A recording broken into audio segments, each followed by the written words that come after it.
Many of these people know that they got their seats from, and many of which got seats in the Senate and Congress from long-held Republican seats. They know that the people back in their states and in their constituencies will not tolerate this any longer. So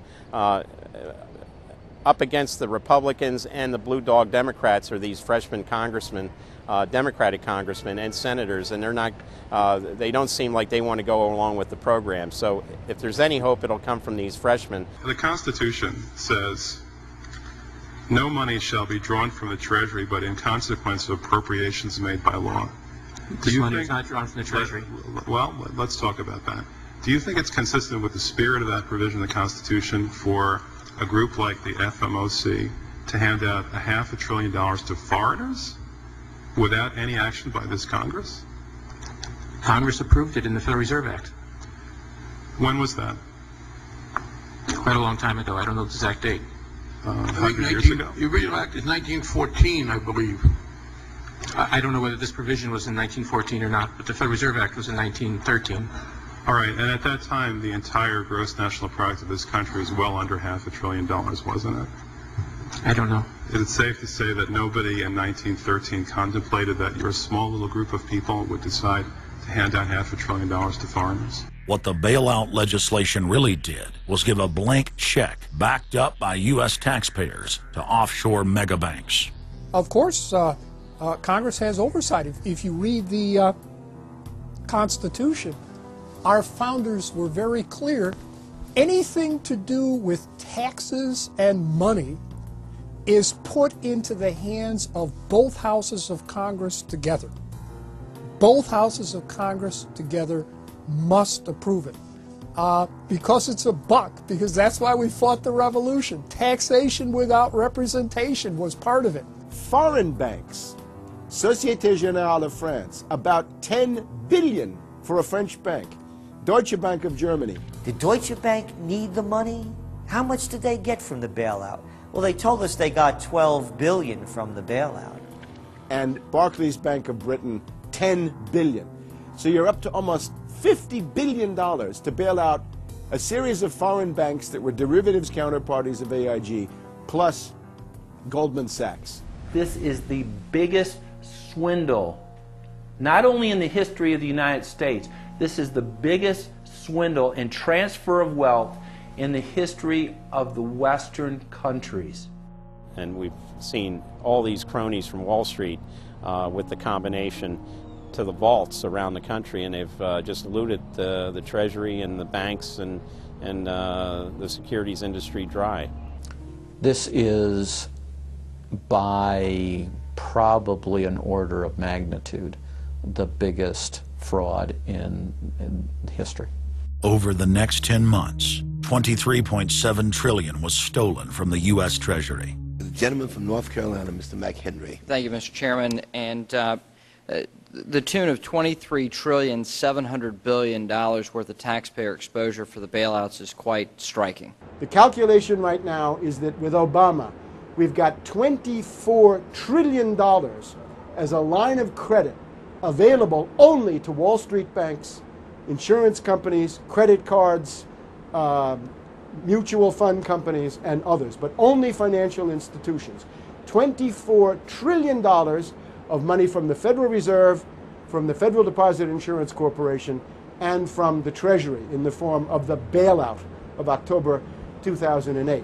The Federal Reserve, the private holding company for the offshore banks, arrogantly told Congress and the American people that it was none of their business what the private banks did with the people's money. One very interesting exchange. Senator Bernie Sanders of Vermont asking Bernanke, we have given upwards of $2 trillion to various financial institutions. You've got to tell me, where did the money go? And Bernanke simply stonewalls and says, I won't tell you. And who got the money? Hundreds and hundreds of banks. Any bank or that has access to the U.S. Federal Reserve's discount. You tell us who they are. No. Do you have to be a large, greedy, reckless financial institution to apply for these monies? There is no subsidy. There is no capital involved. There is no gift involved. It is a collateralized, short-term liquid loan that is both over-collateralized and is recourse to the company itself. We have never lost a penny doing it. And how can other institutions get those loans as well? According to the law, we are supposed to be lending to depository institutions. Let me just say this, Mr. Chairman. I have a hard time understanding how you have put $2.2 trillion at risk without making those names available, those institutions public. And we're going to introduce legislation today, by the way, to demand that you do that. It is unacceptable to me that that goes on. Behind me, the Federal Reserve is probably the least transparent agency in the federal government.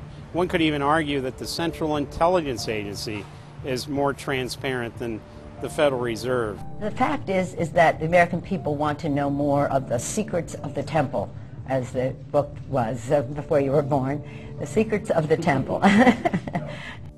The Fed, as you know, is just a monopoly by the bankers. This is simply putting the foxes in charge of the hen house. Personally, I'd be in favor of Congress just nationalizing the Fed and getting the bankers out of there. They're just stealing from the American people. Put it directly in the hands of Congress and let Congress decide, rather than this cabal of bankers deciding their own rates of profit at the expense of the American people. Since the Federal Reserve's creation in 1913, patriots have labored tirelessly to alert the American people to the true nature of the Federal Reserve. Throughout its 90-plus year history, most Americans falsely believed that the Federal Reserve was a government agency. But today, scientific opinion polls show that the vast majority of the public is aware of the fact that the Federal Reserve is a front company for an offshore private banking cartel that dominates not just the United States, but almost every other nation on Earth. It's never been written about in any book that I've found as to who gave these guys the authority or permission to be the international bankers for the world. Why would you even need international bankers? Why would any government agree to use them? Why would you need to use them? Why can't any country create its own money? It tells you there was already an existing superstructure already in existence maybe 200-300 years ago, to give these guys permission to somehow be the overlords of all money for all countries. Polls also reveal that 75% of Americans demand a public audit of the secretive organization. By the summer of 2009, Congressman Ron Paul's bill to audit the Fed had gained more than 280 sponsors in the House. But the private Fed's high-powered lobbyists were able to block a vote on the bill in the Senate. That only piqued the public's interest. I have another amendment. I have been informed that the majority plans to block consideration of this amendment, which is number 1367, regarding the transparency at the Federal Reserve. Madam President, I'd like to call up Amendment 1367. Without objection, the clerk will report. The Senator from South Carolina, Mr. DeMint, proposes amendment number 1367. Senator from Nebraska. I make a point of order against the DeMint amendment that it's legislation on appropriations. Madam President? The point of order is well taken. The amendment. I regret the objection. The amendment falls. The people began asking themselves, why couldn't there be an audit of the Federal Reserve? The Fed has never once been audited. In the whole period of time, in the almost 90-some-odd years that the Fed has been around, the most powerful agency and independent agency, it has never once been audited. This is an absolute crime against the freedoms of this country. Do you think it would cause problems for the Fed or for the economy if that legislation was to pass? My concern about the legislation is that if the GAO is auditing not only the operational aspects of our programs and the details of the programs, but is making judgments about our policy decisions, that would effectively be a takeover of monetary policy by the Congress.